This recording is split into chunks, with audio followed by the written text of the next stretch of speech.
Your daily Nintendo's of fandom. Nailed it. Woo! I'm Scott. I'm Simeon. We're going to talk today about which Nintendo games should be voice acted and which ones just shouldn't. And it's pretty much a hot topic in Nintendo fandom, especially with a new Zelda game coming out that we don't know everything about yet. Next month we'll know everything there is to know about it because it's all Nintendo showing and they're doing a full day stream. That's their direct. That's it. There's no Nintendo E3 Direct. It's a Zelda Direct. So that's what we're getting. Yep. We'll get to Zelda, but first I want to talk about Mario. Yes, let's. I think that the speech in Mario has been pretty good. They haven't really attempted like full voice acting. For a while. Yeah.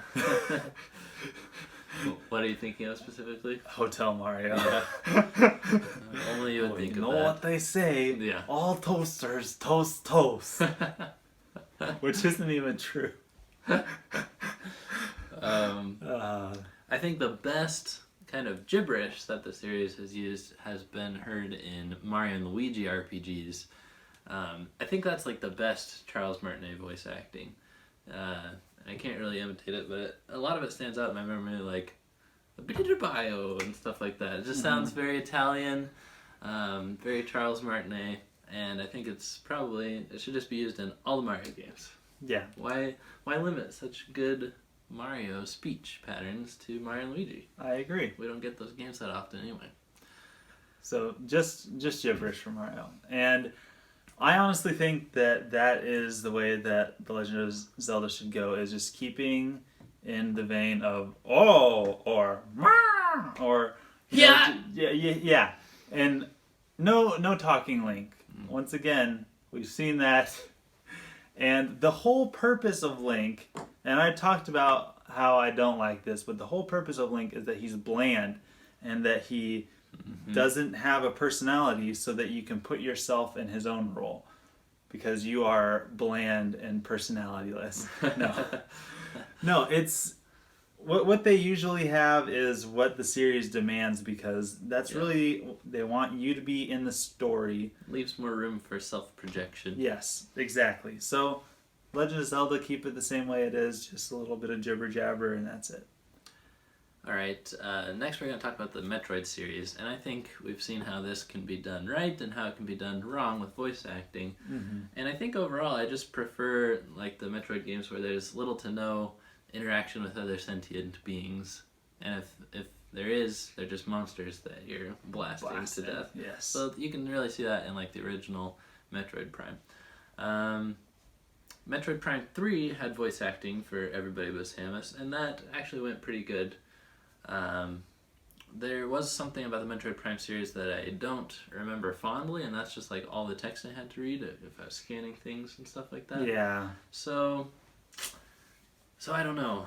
It might be cool if Samus had like an in-helmet personality, like Jarvis or something, that actually reads you things that you're scanning, or can just like explain it to you on the fly. Like you can scan something, you don't have to sit there and read it. You can keep going with your adventure and maybe get information fed to you without Samus having to speak. That'd be cool. If that's done well, I mean, obviously, if it's done terrible, we don't want to see it. I mean, that should go without saying. Right. But also, we don't want somebody nagging you on a Metroid journey either. So, at appropriate times, I think would be a good addition. Well, it can still be optional if you want to scan things, if you want information on the surrounding. And they need to make scanning optional, because that whole 100% scanning thing, it really slows down the game. Yeah. Like, it's fun and all, but no.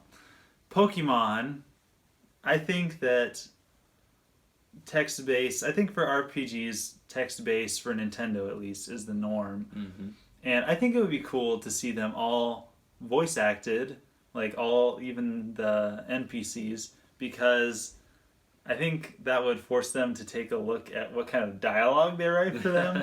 Because like talking about how shorts are easy and comfortable to wear. Are we really going to pay someone to say this out loud? Yes. So it kind of forces them to take a look at the dialogue before they write it. And so personally, the only thing that I've seen already that Pokemon has is the Pokemon Stadium announcer, which Mm-hmm. was done well, and I think that was pretty cool for the time. And then Nia from Pokken Tournament, which is pretty annoying. Yeah. And you hear a couple other characters during the story mode, but Man. pretty much it's mostly just Nia. I wish I could turn her off. Oh golly. You can turn down the frequency in which she appears, Yeah. which is nice. I don't know if she can turn her completely off though. Our next series is Star Fox, and I think that's just an easy yes to voice acting. Absolutely. Star Fox voice acting is probably the most iconic, most memorable, and most like catchy dialogue that Nintendo has ever written. And I think it's largely to thank for Star Fox's success, at least Star Fox 64, taking off like crazy. And I remember that world record that we did. We showed, we didn't do it. We showed someone doing the most Star Fox quotes in 1 minute, 2 minutes? 1 minute. 1 minute. I think. It was amazing how many he fit in there. So check out our World Records episode, Crazy Nintendo World Records. And next we've got Fire Emblem, Simeon. Fire Emblem, it's an RPG, and it's story driven. I think it would be nice to get a little bit more in depth, maybe even cutscenes, because I know that Fire Emblem doesn't really have cutscenes to my knowledge. Really, I mean I know it does, but most of it is just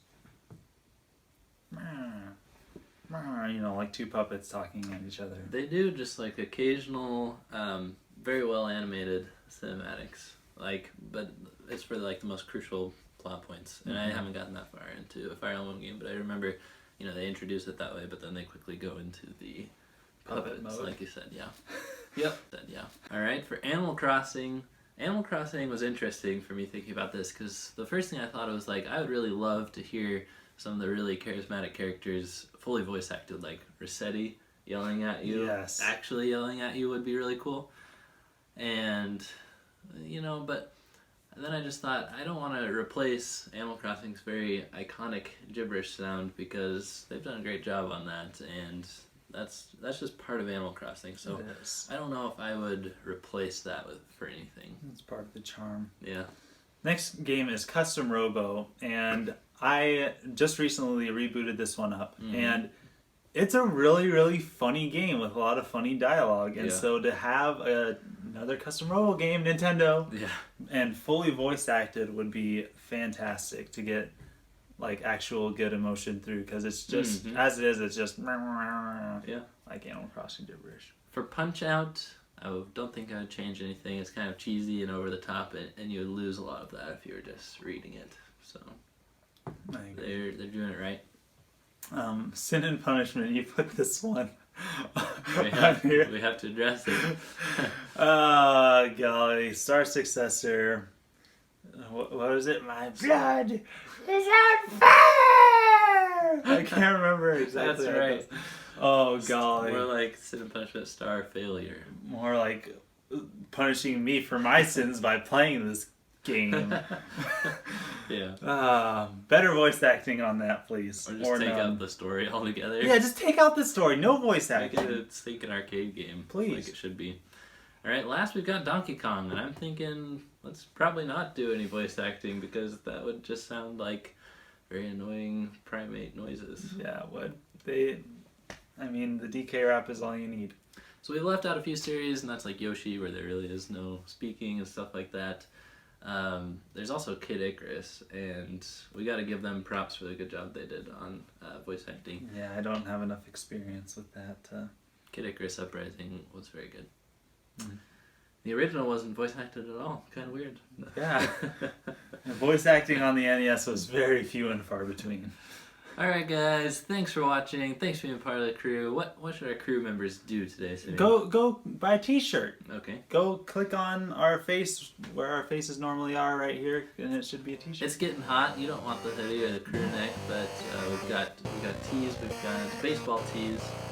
Ryan always rocks the baseball tees. He looks good. He looks awesome. Well, it's been great. Enjoy some voice acting and some gibberish. See you next time. Signing out.